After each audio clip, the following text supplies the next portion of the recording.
ဈေးပေါ်တဲ့ LED ကားမီးစံနဲ့ဈေးကြီးတဲ့ LED ကားမီးစံရဲ့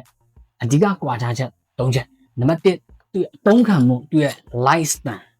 နံပါတ်2အလင်းတန်းသူ့ရဲ့ beam pattern နံပါတ်3ကတော့အပူထိန်းစနစ်သူ့ရဲ့ cooling system နံပါတ်1အသုံးခံမှုသူ့ရဲ့ light span မှာ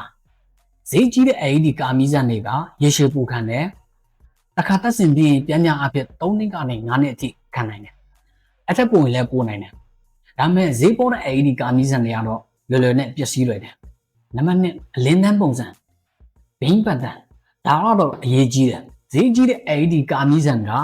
beam cut off line တိကျတယ်အလင်းတန်းလှတယ်တစ်ဖက်ရင်ကိုမျက်စိမထိခိုက်အောင်အလင်းဖြန့်ဖြူးမှုရှိတယ်ဈေးပေါ်တဲ့ LED ကားမီးစံကတော့အလင်းပြန့်တယ်အလင်းဖွာတယ်တစ်ဖက်ရင်မောင်းကိုမျက်စိစူးစေတယ်နံပါတ်3ကတော့အပူထိန်းစနစ်သူရဲ့ cooling system ဈေးကြီးတဲ့ LED ကားမီးစံကသူ့ရဲ့ body တိစောက်ပုံတစ်ခုလုံးကိုအပူစီးဆင်းမှုကောင်းအောင်စနစ်တကျတေချာဒီဇိုင်းဆွဲထုတ်လုပ်ထားတာဖြစ်တယ်အပူထုတ်ပေးတဲ့ fan ကိုလည်း RPM speed ပိုကောင်းတဲ့ fan heatsink ကိုလည်း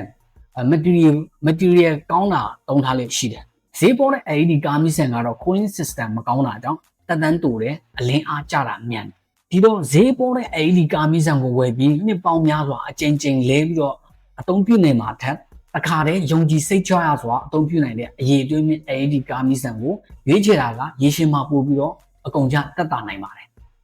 ကျေးဇူးပေးလူအားလုံးကျေးဇူးတင်တယ်ကျွန်တော်တို့ဇီနိုအိတ်ကပို့ကြိုးစားဖြစ်ပါတယ်